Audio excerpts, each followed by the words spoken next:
everybody, and welcome to She's Game Obsessed. This is the Week 10 preview, and I am joined again by Joe. He was on Monday. If you missed that, you'll definitely want to go check it out. We did a Week 9 recap, but we're going to be looking onwards and upwards to Week 10, and let's start with that first Sunday game, that new inaugural Germany game. And that is, of course, the Seahawks and the Bucs. This is going to be a doozy of a game, I think. I hope, at least. What do you think? I mean, so Tom Brady is 3-0 when he plays in international games. So he's blows those games up, 3+ touchdowns, 300+ yards. And is it just me, or is it like when Tom Brady gets a game-winning drive, things just seem to start going the right way for him when he's playing football? Do I think they have enough to beat the Seahawks? Probably not. I think the Seahawks offense is going really well. And, I want to put this out there because we can't go a week, it seems like, without mentioning Russell Wilson. And so here's my Russell Wilson slander for the day is that, they asked Pete Carroll, what is the difference? Like, how is Geno Smith performing so well? He's like, he's going off the wristband. It's really smoothed some things out, streamlined the offense. He knows the plays and the situations. It's all on the wristband for him.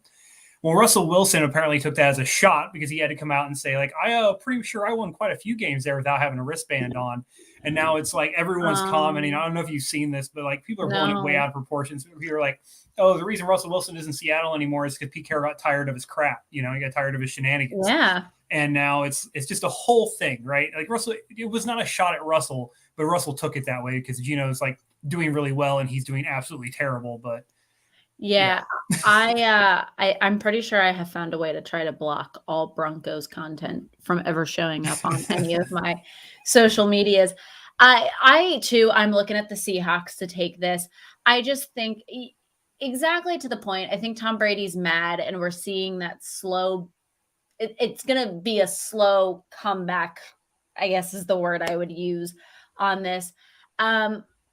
Overall, I'm looking at the Seahawks. They're first place in the NFC West. They look good both offensively and honestly, their defense is not bad at all. Whereas I'm looking at the Bucs, their Bucs defense doing good. It's pretty solid. The offense is, for lack of a better word, offensive in my opinion.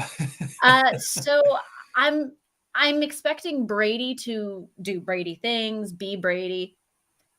But is that offense going to show up? Is there going to be an O-line? And I just think travel, and then on top of travel, I guess they were having issues with scheduling with airplanes and this, that, and the other, just due to the tropical storm that passed, because it did make its way across the state. So I'm just taking all those factors in, and the Seahawks are the better team to me, especially on a neutral ground, because that's exactly what this is. I mean, as from the eye test, they're the better team on paper. You wouldn't have expected them to be just from what they have. I mean, the quarterback position, no one saw Geno Smith doing what he's doing. And to be honest, like I said it on the House Call podcast, I think it was Wednesday, we were previewing some of these games and stuff like that for Week 10.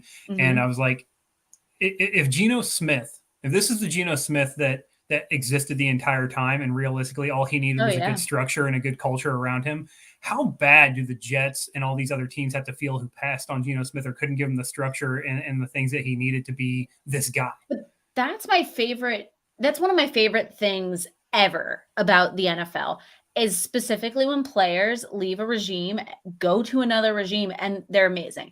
Now, not that I'm going to point out and say that here's just a good example that this person is absolutely stellar, because he's really not, but Ryan Tannehill. The Dolphins couldn't do anything to save his life. Titans, he's made it multiple playoffs. Granted, they haven't necessarily won, but you get the point. So there's my example on that one. I love when players go elsewhere and they get the good coaching that they need and they ball out. Yeah, they find a system they work in, and it just seems to click for him. And Geno Smith, congratulations, man! He's killing it right now. I asked on, and this will be a question we'll talk later on. But one of my questions I asked on my Instagram this week was, just over halfway point of the season, what were some of your most surprising moments or things that have happened? And the amount of DMs, because I asked this on Twitter and Instagram, the amount of DMs or tweets or whatever you want to call it, that was Geno Smith, was absolutely ridiculous. I mean, it's So, true though. I mean, if you at the oh, beginning of the it's year had told true, me but Geno Smith would be a dark horse candidate for MVP, I would have laughed you into the grave. Like I would you have would have asked what died for all year the it laughter. was.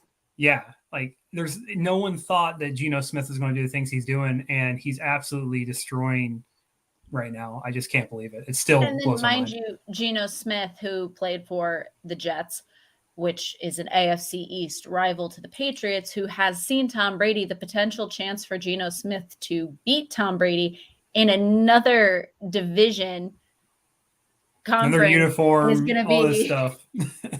but I Bittersweet for those Jets digress. fans. Yeah, Bittersweet for those Jets fans. I digress from there. The next this is going to be a big game.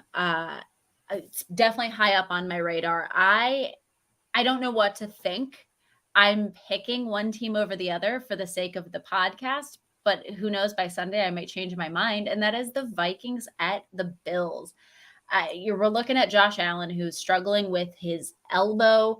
It looks like he's avoided surgery time, which is a plus, but he's definitely been nursing it. He's been limited in practice. And going up against a Vikings team that have won 6 straight. This is going to be an interesting game. Right now I'm leaning Vikings. What are you thinking about this matchup? I mean, it kills me, right? Because if Josh Allen's healthy, this is a Bills win all day because the Vikings the last couple of weeks have been doing Vikings things. They've been giving up leads. They haven't been playing up to par with the talent they have on that team. And it's always happened. And I keep saying it, the Vikings are going to go as far as Kirk Cousins allows them to go. The problem is that Josh Allen isn't practicing. Like he didn't practice today. He didn't practice yesterday. That UCL injury he's got, it's the same one he had before. He missed 4 games with that. If he goes out there and he practices or he plays and he takes another hit and that UCL becomes a full tear, I think they're saying like maximum times 18 months. The Bills can't go without Josh Allen for 18 months. They can't afford that. It's not going to happen. Especially they'd be looking at doing Tommy John surgery, which there's only a handful of football players that have gotten that done. I don't know off the top of my head, but I know there are players that have done it. It's just an interesting thing. Yeah. It's one of those very strange injury for a football player to have. And it is many times if you've seen a quarterback with their arms bent back and all these things on these strip sacks, you figured you'd have this injury more often, but it's just strange that, in the last, couple, like 5 years since Josh Allen's been in the NFL, he's had it twice. And I don't think I've heard of anyone else ever having this injury. I'd have to Google it to see if anyone else has. But I mean, I think though, the unfortunate part is, here's hoping that it is nothing and it breezes over and he goes on to have a successful career. Because regardless of everything, you never want to wish injury on someone, but it does fall into that same pattern we've seen of players, not necessarily again this injury, but Cam Newton, as soon as he hurt his shoulder, it seems like he just continued to always re-injure the same shoulder, the same thing, the same problem. And Tua, how many times has Tua dealt with, isn't it like lung or back issues? Lower body, leg issues, things like that, yeah. Yeah, and that's going back to college. So it's just the unfortunate thing of seeing this happen in such a young part of his career. I hope they utilize the rest. Case Keenum, in my opinion, he's not that bad of a backup. He's been to playoffs. He used to play for the Vikings. He knows how some of this regime works. He knows some of these players. He's got Stephon Diggs with him still. So, I mean, it's still there. I don't foresee it being the most dramatic or upsetting thing. I will definitely set the Bills back.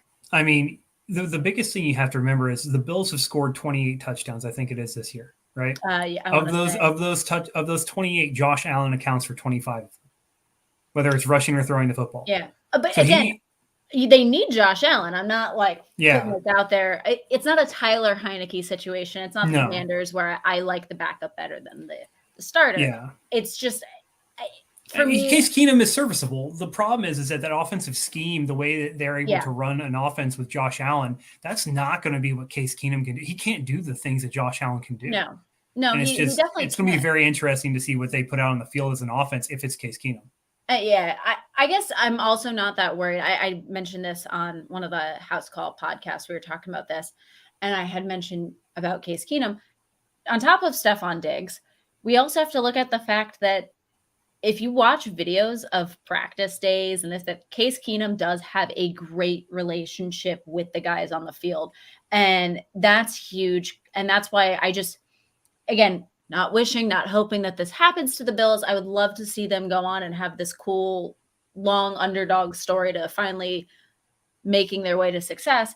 I think he's not going to be too big of a road bump for them for the next couple of weeks. I mean, the big thing you got to remember, though, they lose this game to the Vikings. Suddenly, the Jets are a half game back.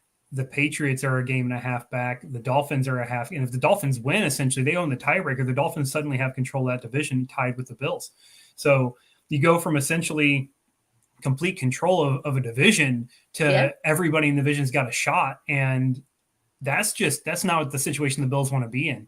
No, but I mean, the sad part for the Bills, regardless if Josh Allen's playing Sunday or he isn't playing, that AFC East division is already so tight. If the playoffs started right now, 3 of the 4 teams are in. And that's 3 of the 4 teams. The Patriots are not going to – I think they're the next one right below the wild card spot. They're a half game back of the Chargers right now, and the Chargers are facing a 49ers team that I don't think they can keep up with. So, I mean, absolutely the Patriots could easily, at the end of this week, not even play and be the 7 seed.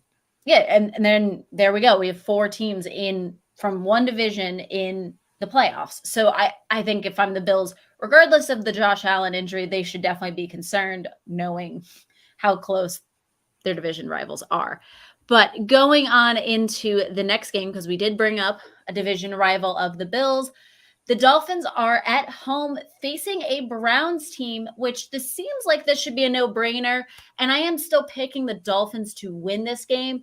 However, I truly wholeheartedly think that the Browns can keep it close. I think this could be an uphill struggle for the Dolphins this week. What are you thinking? I feel the same way. I mean, the Dolphins have had a really good offense. Their defense at some times has shown up and performed admirably, but the one part of their defense that isn't really solid is the rushing defense. They can't really seem to stop running backs. And even Derrick Henry's come out recently and said, well, the best running back in the NFL right now, just the way he does things on the football field, is Nick Chubb. Nick Chubb's going to be on the opposite sideline of the Dolphins this week. If the Browns can run the football and control the game, the Dolphins are going to find themselves in a bad spot because, I mean, they have the tools to overcome that sort of game. But if you look at like the games that Patrick Mahomes has struggled in, it's games that he's been forced to sit on the sideline for long periods of time, and the other offense is just slowly marching their way down the field and getting points. And it's the same thing with the Dolphins offense. I feel like that they're so reliant on the pass. They don't really have a good running game that, you know, if this turns into a game of attrition where you literally just have to sit there and you're trying to get on the field and you're talking each drive for the Browns is 6-7 minutes. Passing games require, you know, rhythm, chemistry, things like that. And you have to get into that rhythm. The longer you're on the sideline, it's harder to find that rhythm, and it's going to be harder for the Dolphins to really separate themselves in this game. Yeah. And again, that offense, the Dolphins offense to me is so strong. And you and I spoke about this on Tuesday's episode, Monday's episode, Monday or Tuesday, whatever other day. One of those two. one of those days. And I had brought up, and I think the biggest issue and the biggest struggle for the Dolphins is their head coach, who I absolutely do not like. And I think there's going to be for the rest of the season, and it is happening already. I think he is getting in the way of the potential of growth. Tua seems to be managing the game, and he has the pieces around him to manage the game. It makes no sense why there's games that they've been losing and why they haven't been winning certain games more convincingly, i.e. the Bears. Yeah. There's no reason. Let's be fair. I don't know what's going on in Chicago right now, but it looks like they're figuring that team's figuring it out, because since week 5 to last week, Justin Fields is the number 1 quarterback in fantasy football. The guy is setting single game rushing records. He's doing things that haven't been done. And I don't know what it is, but that defense, even without the pieces that they traded away, it's still playing well. They're still doing well. The future is bright in Chicago, and Bears fans, I know it's been a while since you've been able to turn on a TV and see a franchise quarterback in a Bears uniform. I mean, hell, there's probably people who have died and haven't seen a franchise quarterback in a Bears uniform. But you might have your guy in Justin Fields. And as much as a Patriots fan, it pains me to say that, because I wanted Justin Fields so bad in a Patriots uniform. I really did. I thought so. Let me give you my perspective here. I'm trying to. I was like, so Cam Newton's on the team, right? What was Cam Newton's game? Hyper athletic, mobile guy. But I didn't have a lot of accuracy. Cam Newton on the Patriots. That's not the Cam Newton I was looking at. I was talking year 1 through year 5. Carolina, Cam Newton. Yeah, is a different game. That's the guy I was comparing him to. And if there's a guy that could have mentored Justin Fields and how to do things, it was going to be Cam Newton. And he was the quarterback that was there. And I think Justin Fields still would have beat out Cam Newton. I think that it would have been the same sort of situation, but he would have been there. And I think that Bill Belichick, and he sits there and he just glows about all these mobile quarterbacks all the time. And every chance he has to get one, he passes on. He had a chance to get Hurts, to get Jalen Hurts, passed on him twice. He had a chance to get, or he didn't really have a chance to get Justin Fields. The Bears traded up in front of him and they got Justin Fields. But, those are the things that I'm talking about here. And it just seems every chance we get to almost get a mobile quarterback, we end up with the same guy.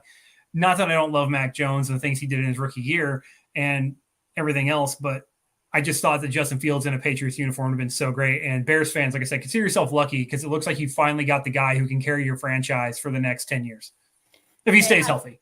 He stays healthy. I think it's funny bringing that up, though, about the Bears and a franchise quarterback, because what team – there's only one team that's coming to my mind right now that you can use that word, franchise quarterback, and it actually has meaning because they have been and they are going to continue to be the franchise quarterback. And I don't know if you can try to guess what team it is. I mean, NFC. I'll give you a hint there. Yeah, I mean, if it's NFC, there's only one team that's had a guy on their team for this entire time, and it's the Green Bay Packers. And besides, I'm looking at right this year going forward. I don't think Aaron Rodgers is going to be the franchise quarterback. No. I mean, he was. I think he's edging towards the end of his career. Yeah, he's done a great job. Dak Prescott.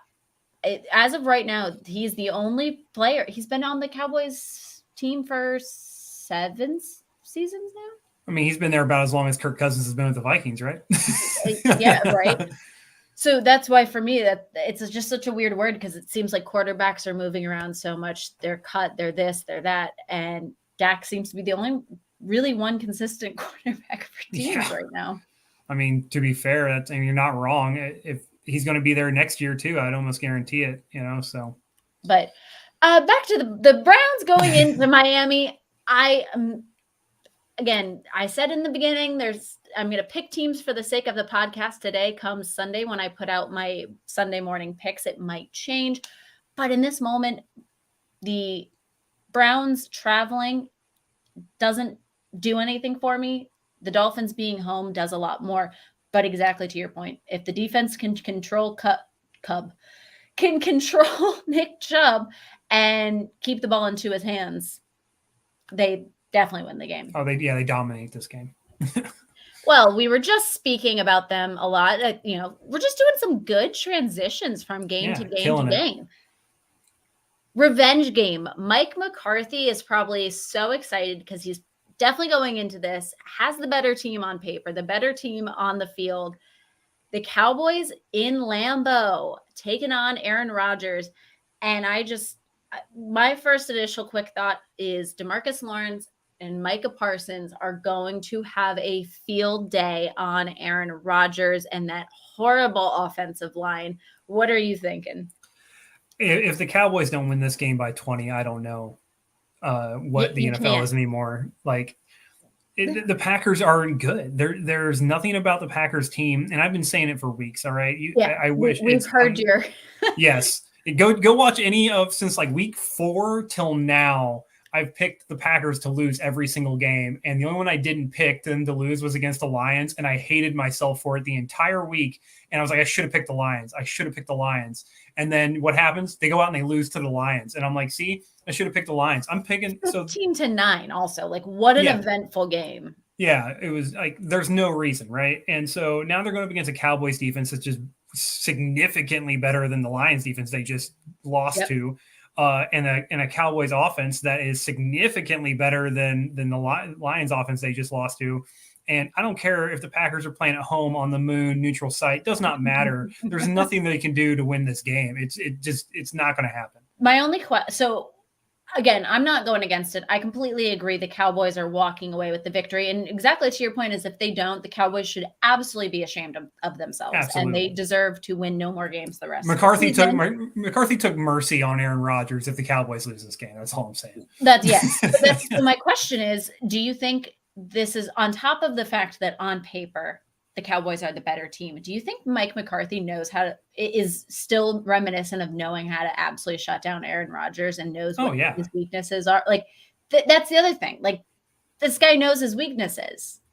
All he has to do is go do this play. It's gonna stump him up. Yeah, just do design coverages, things he knows for a fact Aaron Rodgers has struggled with in the past. He knows it all. Mike McCarthy was there, all right? And it's not – I mean, this should just be a dominant win for the Cowboys. Like I said, I don't see the Vikings – or I don't see the Packers putting up even 10 points in this game. I'd be surprised they get in the end zone. The Vikings put up more points than the Packers this game. Yeah. In this game, like it's just a three-way game. And the Vikings score more points. Like, Vikings will score more points. Yeah, like Justin Jefferson just catches a bomb from Kirk Cousins and runs all the way to Lambeau, scores a touchdown, and is like, well, we've officially beat the Packers again. So that's exactly. And the crazy part is that's so plausible that's even gonna happen. Yeah. Well, rolling on in, I seem to be very selective on my my games that I was like looking at this week because it seems like I'm just bouncing from division. Monday Night Football, a division rival game between the Commanders and the Eagles. I am personally pumped for this game. This is a way different Commanders team than what the Eagles faced before. I think going into the season, looking at it, you were like, oh, they easily are taking the sweep on the Commanders. Again, sitting right now on today, I'm taking the Eagles. Again, that's on paper and on the field. They really are the better team. However, I really, truly think that the Commanders are going to give the Eagles a run for their money on this matchup. What are you thinking about it? I mean, my biggest thing here is that Taylor Heineke, that team plays for that kid. 100%. I mean, they play out of their mind for him. And I think that he's probably should have been the starter. They never should have traded for Carson Wentz. They never should have given up anything they gave for that. I don't know what they saw or thought they saw from Carson Wentz last year that made them think that he was better than Taylor Heineke. I clearly was not watching the same football games. But Taylor Heineke, they play out of their mind for him. Mm-hmm. It's just not enough. I mean, the Eagles, but then again, the Eagles, I thought they would dominate the Texans. And for 3 quarters, that game was significantly closer than it ever should have been. I think that, and the Commanders are a significantly better team than the Texans are. I just don't know if struggled. And I mean, let's quickly here. Texans are 1-6-1. Yeah.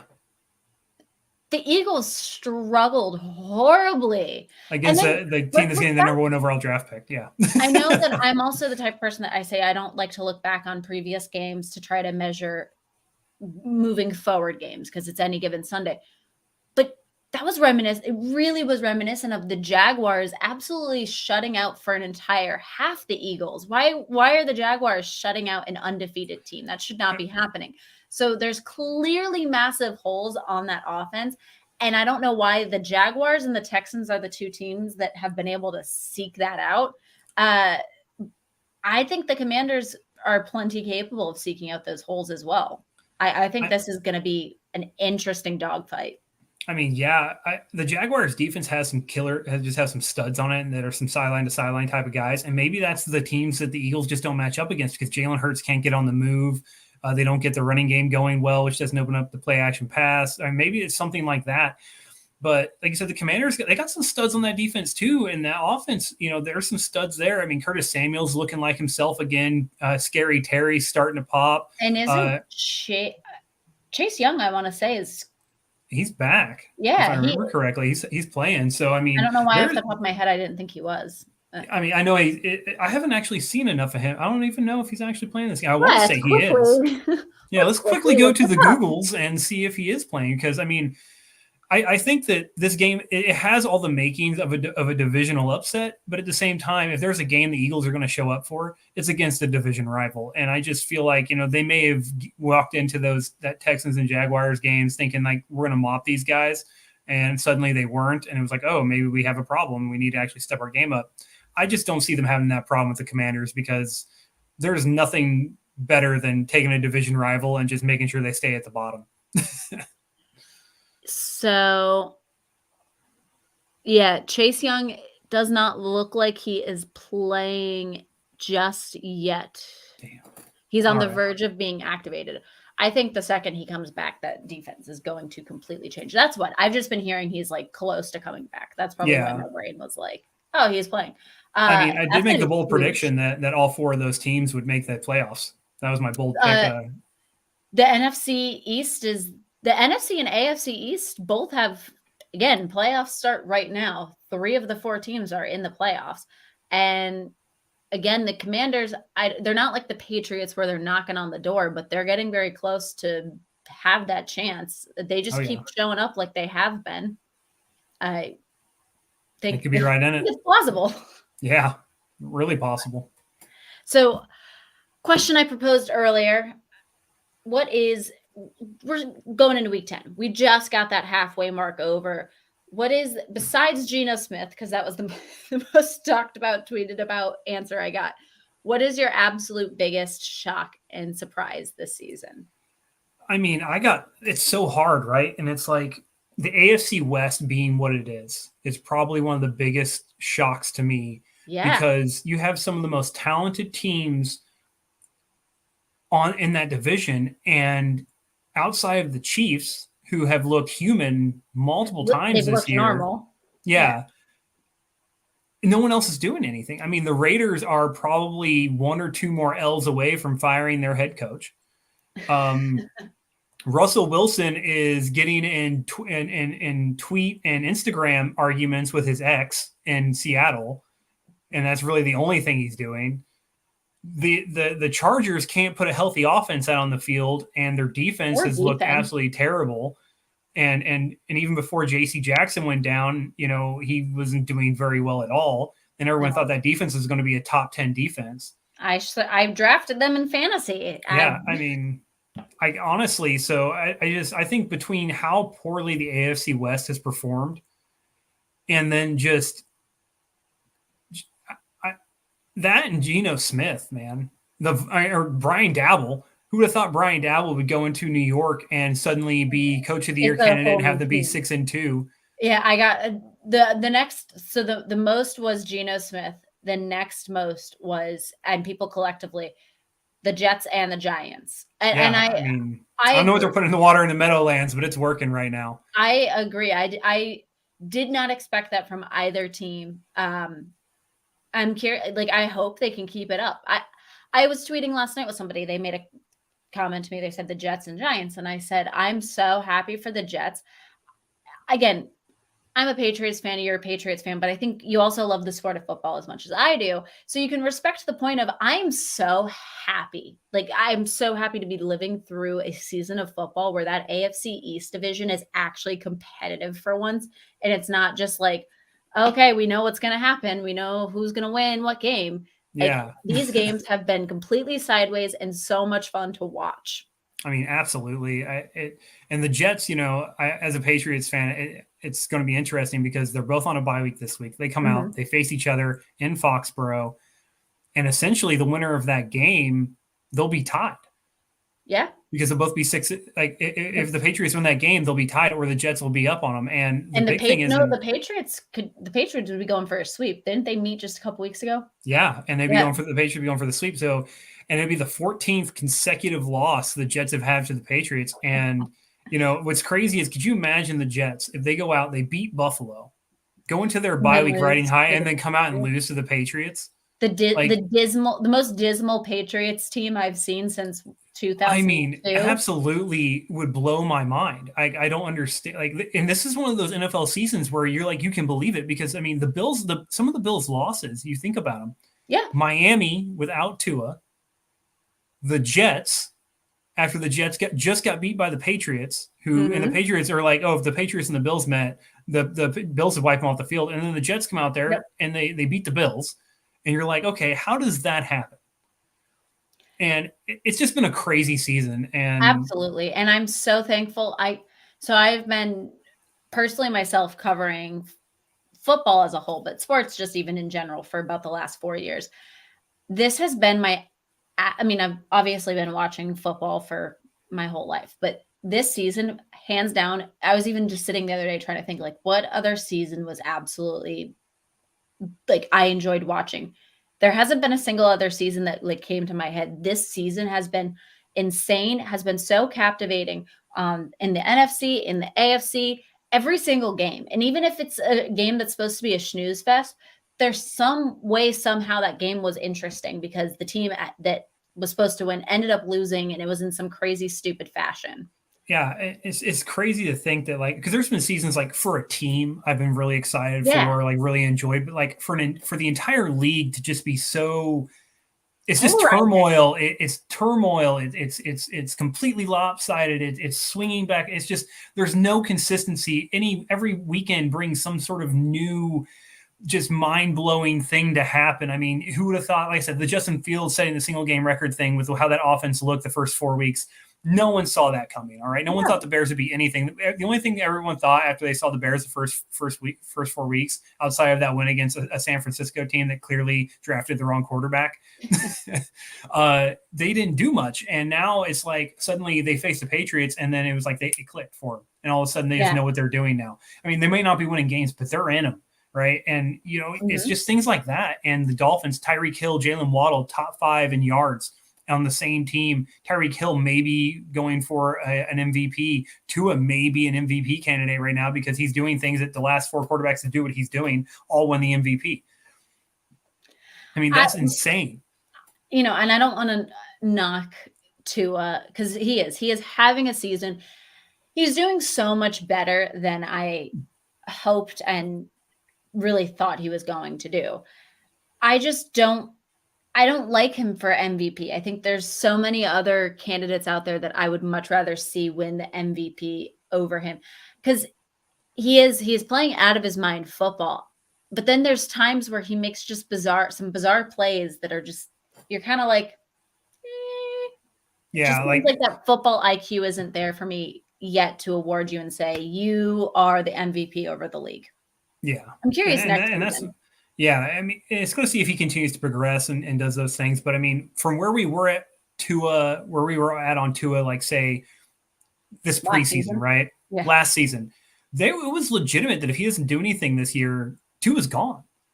Yeah. And now he's almost solidified the quarterback position in Miami, and Dolphins fans are absolutely loving everything he's doing. Like I know Dolphins fans last year who were like, we need another quarterback. Tua's not the guy. Those same people right now are eating crow, and they've actually come out and said, like, I was wrong. Tua is our future quarterback. Like they're just reversing course and they're accepting their mistakes and they're just all on board right now. And Tyreek Hill, like everyone thought he was crazy when he came out earlier in the year and was like, he's the most accurate quarterback I've ever played with. And like, you just left an MVP, Super Bowl champion, quarterback in Kansas City. Fun of that comment though, because again, Tua is having a year, but I think the idea of that comparison, Pat, who would you rather have? If you have an unlimited salary cap, which quarterback would you rather pick? I mean, everyone's taking Mahomes. Correct. So that's why right now, still is an absolute ridiculous. I mean, but let's put on our future cap here, right? Like, our little future cap here. We're able to see into the future. Tua wins the MVP, leads the Dolphins to the Super Bowl, and they win. My friend. I mean, essentially, he's done the same thing that Patrick Mahomes has done. My friend to the Super Bowl, win MVP. My friend Ted, he's a big Dolphins fan, and he'll watch this episode. He's going to be so happy you just said that. But I mean, at that point, what's the difference between the two of them? Overall stats, maybe, but if Tua does these things, and at that point, you got to put him in. Yet he has not made it through a full season yet of being healthy. Now, granted, I think the injuries that occurred this season, no need to really badger and go back into those. I don't necessarily blame him for those injuries. I think there was other things that could have been dealt with on sideline, but he has yet to give me a season where he's completely healthy and makes it through a full season. And that's why, whereas there's a big difference. If I'm picking an MVP, I want somebody that I know is making it through the whole season. I mean, but imagine if he does, if he missed the games he missed, right? Yeah. Comes out 4 games, 3 still, games. comes out, still leads the league in passing yards, still leads the league in touchdowns, still leads the league in passer rating, takes him to a Super Bowl, wins the Super Bowl, and he missed 4 games. Maybe he can be Super Bowl MVP. I mean, he's probably going to win that too. I mean, in all honesty, if he does all these things, he's going to take home the MVP, Super Bowl, and Super Bowl MVP trophy. And at that point, I don't care if he missed 5 games or he missed 1 game. If he does all that, Tua's quieted the critics, and I don't care. Miami needs to give him a massive deal. I completely agree. He's a guy. Here's a thought. Then let's end of the season. Let's look at deals. Okay. Should and does Baltimore give Lamar a deal? I mean, I think they have to. I agree. I think they have to. I mean, you don't have a choice. You cannot let him leave.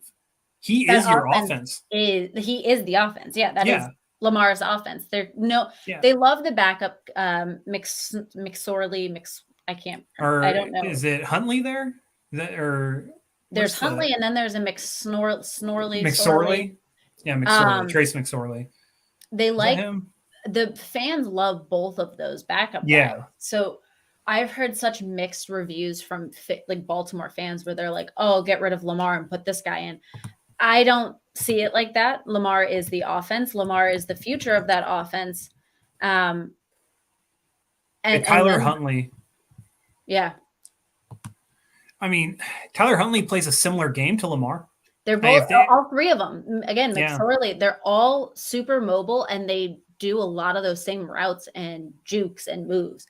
That's why Baltimore fans love all 3 of them. But Lamar is Lamar. Huntley is Huntley. McSorley is McSorley. Yeah, I mean, I'm not saying that Huntley is going to suddenly be as good as Lamar. I mean, Lamar is a former MVP. He hasn't got over the hump in the playoffs yet. I mean, I think that's the only knock you could really put on him. But at the end of the day, I mean, if he doesn't, here's my thing, right? If he doesn't sign with Baltimore, where does he go? Sean Payton's already come out and said, "Hey, if he's a free agent, I'm a free agent. I'll go wherever he goes." It's pretty much what he said. He said he would love to coach Lamar Jackson. And you think of some of the teams to be looking for a head coach and possibly be willing to move off a quarterback to get Lamar and Sean Payton in there. I mean, but at the same time, like I can't picture Lamar in anything. You can think of a team? I have a team. I think you're going to agree. Okay. Because I think both of their jobs are heavily talked about the potential of them not being there. Arizona. I mean, oh wow. That's what they thought Tyler was going to be that type, They just signed him to that deal though. They just signed him to that deal though. But both of their jobs have been in question and talked about. I mean, we even talked about it on Monday or Tuesday. Yeah. I think that's a team where you can see both of those, that coach and that quarterback. Could you imagine Hollywood Brown's there, D-Hop, Rondale Moore, James Conner, Lamar Jackson, Zach Ertz. I mean, oh my God. That would be a team. That's the team right there. That would be a team. Coach and quarterback are being questioned. I think there you go. Here's another one, right? And you're going to laugh at this, but I think it could happen. I feel like I know what you're going to say. Could you imagine Sean Payton returns to the Saints and Lamar Jackson signs in New Orleans and plays with Alvin Kamara down there and they just run it back? Because they don't have a quarterback in New Orleans. No. They don't really have a head coach, and Sean Payton could come back with Lamar. But here's my thing. I don't hate that, but I think you'd also you're going to need to make space. Yeah. I think your player you're going to have to give up is Taysom Hill, because Taysom Hill is huge to that offense right now because he filled so many voids that bringing on Lamar, there's those voids that Taysom Hill is no longer needed for. So you're not really going to be using him in the capacity you have been. Yeah. And if that happened, Taysom Hill would be the first to go. I mean, oh yeah. But at that point, Taysom Hill Lamar's going to do the things Taysom Hill was going to be doing. So, but that was just one of the things I was thinking about. I was like, you think about a team that doesn't really have a solid quarterback, that, their head coach is kind of just a guy who filled in because Andy Dalton isn't. I love the Red Rocket like everybody else, all right. But his heyday was like the first 4 years he was in Cincinnati with AJ Yeah, it Green. So was back with Ocho Cinco and yeah, AJ Green and all those guys. So, but that time has passed. Andy Dalton, he had his moment, and it's gone. So, I but can't believe they're still starting Dalton and not putting Winston out there. I just think he's still hurt. Those, I mean, I don't know about you, but having 4 fractured vertebrae, like I've broken enough bones in my body to know like things don't always heal right and they don't always feel right when they're broken. So I can only imagine having my back broken. I'm not a fan. As I'm sitting here with my teeth wired together because Yeah, I I was gonna fractured say, my skull. speaking from very personal experience. Like, I mean, I'm still healing on that. I haven't been playing. I'm on a soccer team here locally, and I haven't played a single match since I broke my face. So, yeah, that's not fun. I mean, I do agree. Andy Dalton's doing nothing for me. I mean, you think about that team and Kamara and everything like that. I think it would be probably the best running back situation that he's had. I mean, J.K. Dobbins is great, but he's not Kamara. Yeah. Oh, I mean, But, I mean, he'd be, depending on if he stays, he'd be reunited with Mark Ingram too, which I love. I do not, for the life of me, any ounce of my body, my being, my fiber does not understand why they got rid of Mark Ingram. He was a locker room leader, and honestly, the only reason they got rid of him is that it's really hard to justify paying a running back who's over the age of 30. But then they bring on what the heck was his name? He just Mike Davis. No, Jackson, Deshaun Jackson. Well, I mean, Deshaun Jackson's a wide receiver because Deshaun Jackson still runs like a 4.3 40. Send him out there, tell him to run straight, and he'll be open eventually. We don't want to pay older people. Mark Ingram. And then the irony of it is they didn't want to pay Mark Ingram. He leaves, and the entire team goes down with ACL injuries, and most specifically all of the running backs. Yeah, I loved Mark on that team, and I think Mark going such a presence, man. Such a presence. Yeah. I love Mark Ingram. I love Mark Ingram. He's one of the few people that I absolutely enjoy. Presence is. I mean, I've already loved the player, but Justin Tucker. More fond of him every week. Marlon Humphrey's lives. Love Justin Tucker. And just every time they go home and he interviews Justin Tucker and he's like, I don't know, man, you get me in trouble last time. And I'm just like, oh God, please do something new. Stacks smoking on that Saints pack. Oh, and then we're gonna do some high knees on the way home. That one. Yeah. All right, come on, Ravens flock, let's fly. Yeah, he's so funny. A character. Man. Well, that does it for us on this week's preview. I will be joining with Joe later on the House Bets. We'll be talking some Thursday night football, as well as we'll be doing Sunday bets for Sunday all day and night football on Sunday. It's crazy, isn't it? Oh yeah, I think that's our first time actually hitting every single game. It's going to be interesting. We have to figure it out. We have to carry it a little bit. Yeah, there's going to be some games we're going to have to carry. Exactly. But for now, I'm Jill, and that's Joe. I'll see you guys next week. Bye.